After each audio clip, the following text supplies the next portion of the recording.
Gus's parents didn't have much money, and they were Roman Catholic. Still, in March 1874, Gus wrote formally to Gussie's father, asking for her hand. Thomas Homer set down a condition.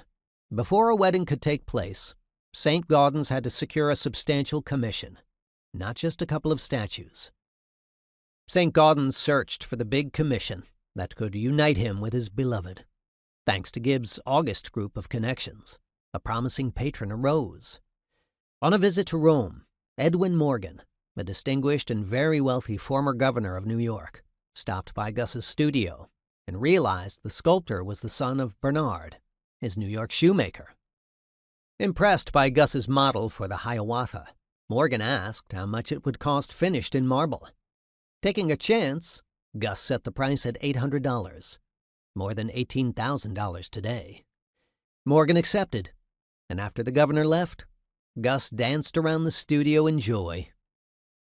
Saint-Gaudens left Rome for New York in early 1875, moving into a studio above the German Savings Bank near Union Square. He shared the space with a fellow artist, Maitland Armstrong, who later recalled that Gus was so poor he couldn't afford a bed and slept in a leftover packing crate. To fill the silence in his studio, Gus spent hours teaching himself to play the flute. Yearning to recall the happiness he had felt in Rome, he put a saucer under a faucet and constantly ran water to evoke the splashing noise of the Barberini fountain until the building's janitor made him stop. In a letter to Gussie, he described his whipsaw of emotions. Up and down, all the time.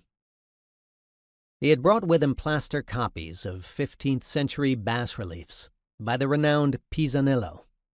But what had seemed inspirational in Rome now taunted him. He believed he could never do anything that good. One afternoon, Armstrong brought John Lafarge to what Gus called his sad studio. Gus showed Lafarge the Pisanello copies, saying he could never achieve such greatness and would never even try. 13 years older than Gus, Lafarge recognized the young artist's anxieties and tried to soothe him. Never an easy task with Saint-Gaudens. Speaking with a quiet assurance, Lafarge said, "Why not? I don't see why you should not do as well." Gus's spirits rose.